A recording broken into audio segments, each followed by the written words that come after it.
السلام علیکم. محمد عزیز صدیق اپنے پروگرام میں ایس کے ساتھ حاضر خدمت ہے. مارچ اپنے معاملات کو بہت تیزی سے آگے کی طرف لے رہا ہے.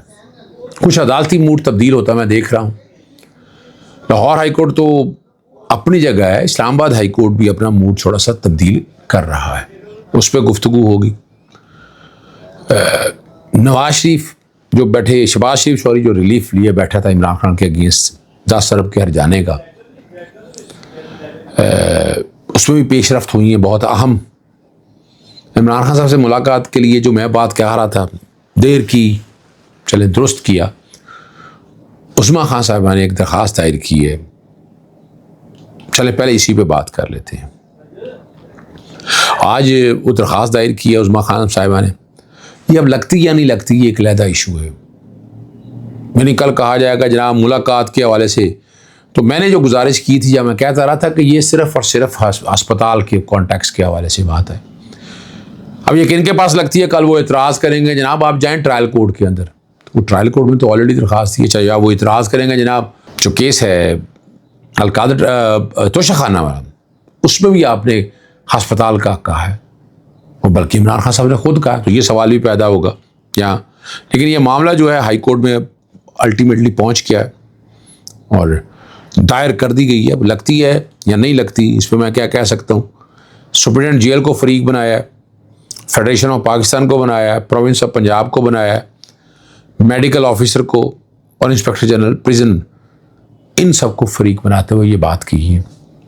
اگر یہ آزادیں اس طرح آزاد اور خود مختار ہوتی جو کسی وقت تھیں 26ویں ترمیم سے پہلے, تو چاہے کوئی آدمی بھی ہو, یہ کوئی ایکسٹرا آرڈنری ریلیف نہیں ہے, اٹس اے نارمل روٹین, اور یہ ریلیف دینا چاہیے.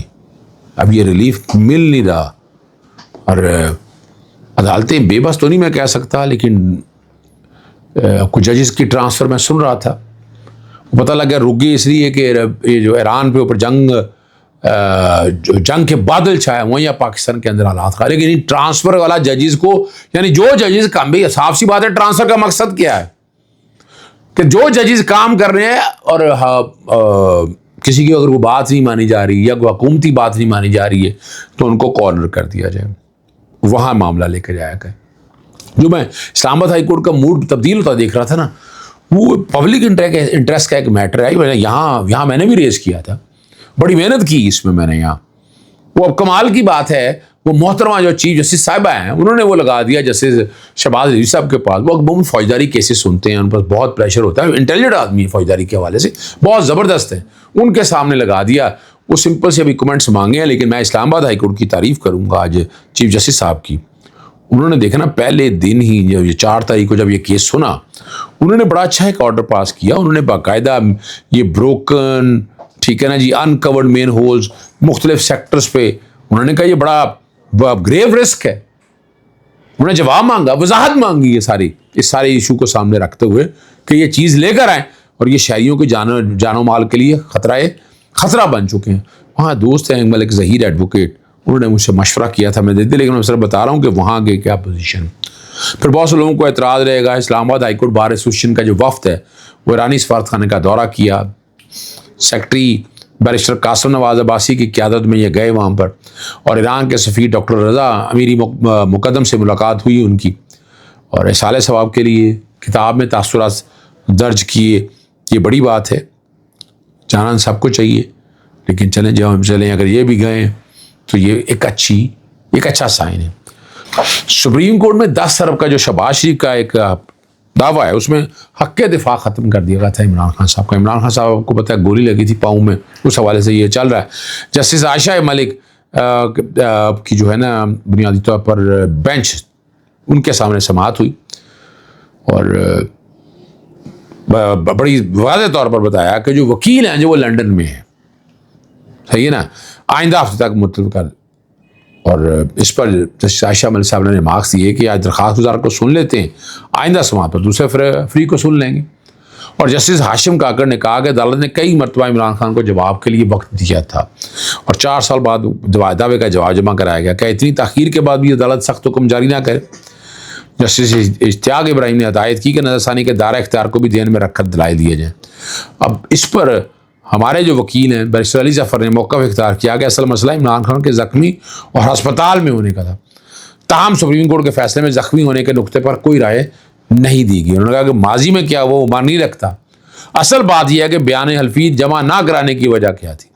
اس کے مطابق سول کورٹ نے 8 نومبر تک عمران خان کو بیان حلفی جمع کرانے کا حکم دیا، جبکہ 3 نومبر 2022 کو عمران خان پر قاتلانہ حملہ ہو۔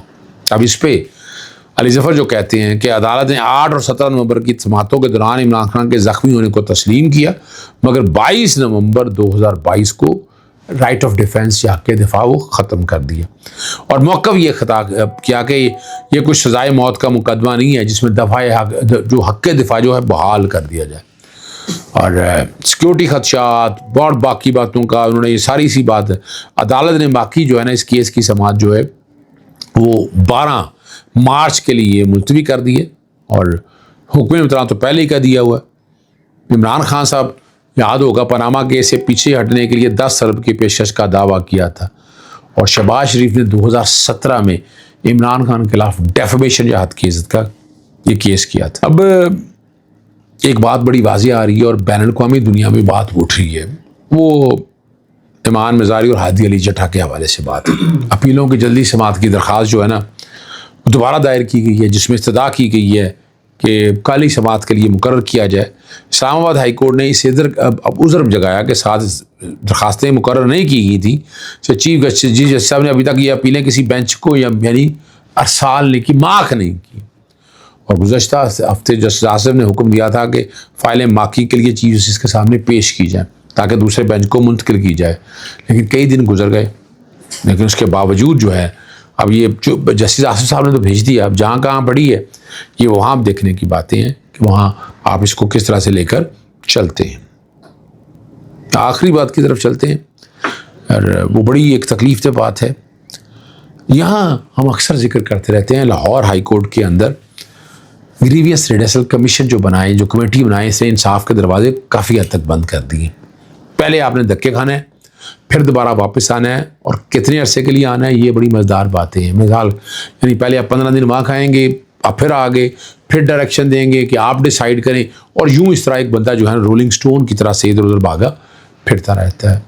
اور یہاں دوسرا بھی ہے کہ درخواست اگر کوئی بہت عام نوعیت کی دائر کی جائے پبلک انٹرسٹ کے لیے، تو انہیں ججز مارک کریں کہ فلاں ججز جو ہے نا آئینی کیسز سنیں گے، ججز پبلک انٹرسٹ کے کیسز سنیں گا، تو بڑی آسانی رہے گی۔ لیکن آج کل اپنا جو خاص طور پر CCD کے خلاف جو پولیس مقابلے بڑی محنت کی، وہاں پر بین الاقوامی قوانین کے حوالے سے بات کی، جیسے شہرام سرور صاحب کے پاس لگی، اور وہ زیادہ فوجداری کیسے سنتے ہیں، تو یہ تو پبلک انٹرسٹ کا میٹر ہے۔ مجھے ان کی قابلیت پہ کوئی ایسا بات نہیں، لیکن یہ بنیادی طور پر یہ ملٹی ڈائمینشنل ایشو ہے، یہ صرف فوجداری کے مائنڈ سے نہیں دیکھنا، اس کو انفورسمنٹ آف فنڈامنٹل رائٹ کے حوالے سے بھی ہر چیز کو وضاحت کے ساتھ رکھ کر دینا ہے۔ اور کئی ایسے معاملات ہیں جو پبلک انٹرسٹ کے ہیں، وہ زیادہ تر فوجداری ہے۔ میں یہ تو نہیں کہہ سکتا کہ جناب کو فیوریٹ ہیں یا جیسے بھی ہیں، لیکن یہ کیسز کا فکس ہونا جو ہے وہ ثابت کرتا ہے یا بتاتا ہے کہ ہم کہاں پر کھڑے ہیں۔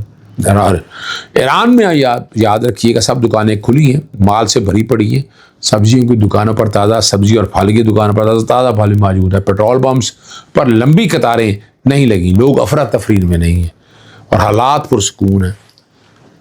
اور CNN نے ایرانی صحافی جو ہے نا جان حسین کی خبر کی تصدیق کر دی، اور دوسری طرف دنیا کا ماڈل سیکولر ملک جو ریاستہائے متحدہ امریکہ ہے، اسے سیکولرزم کا دماغ کھا جاتا ہے، وہاں ملک بھر کے پولیس اکٹھے کیے گئے، اور جنہیں امریکی صدر ڈونلڈ ٹرمپ کے لیے دعائیں کی گئی ہیں۔ یہ ہے وہ بہرحال وہاں صرف بتانے کا مقصد ہے، وہاں حالت یہ ہے، اور یہاں کیڑے مکوڑوں کی طرح سے انسانوں کو ٹریٹ کیا جا رہا ہے۔ ایسے پہلے بتا چکا ہوں 4,36,000 لوگوں کو کتوں نے کاٹ لیا 2 سالوں کے اندر، اور وہ مصیبت پڑی تھی ہیلتھ ڈپارٹمنٹ کو ہماری کہ بھائی تم لوگ بے ایمان لوگ ہو، یا بے ایمان لوگ ہو تو پھر ہمارا تو کام ہے چیزیں ساری لے کر آنا سامنے، اور ہم لیتے آئیں گے۔ اجازت چاہتا ہوں، السلام علیکم، اللہ حافظ، پاکستان زندہ باد۔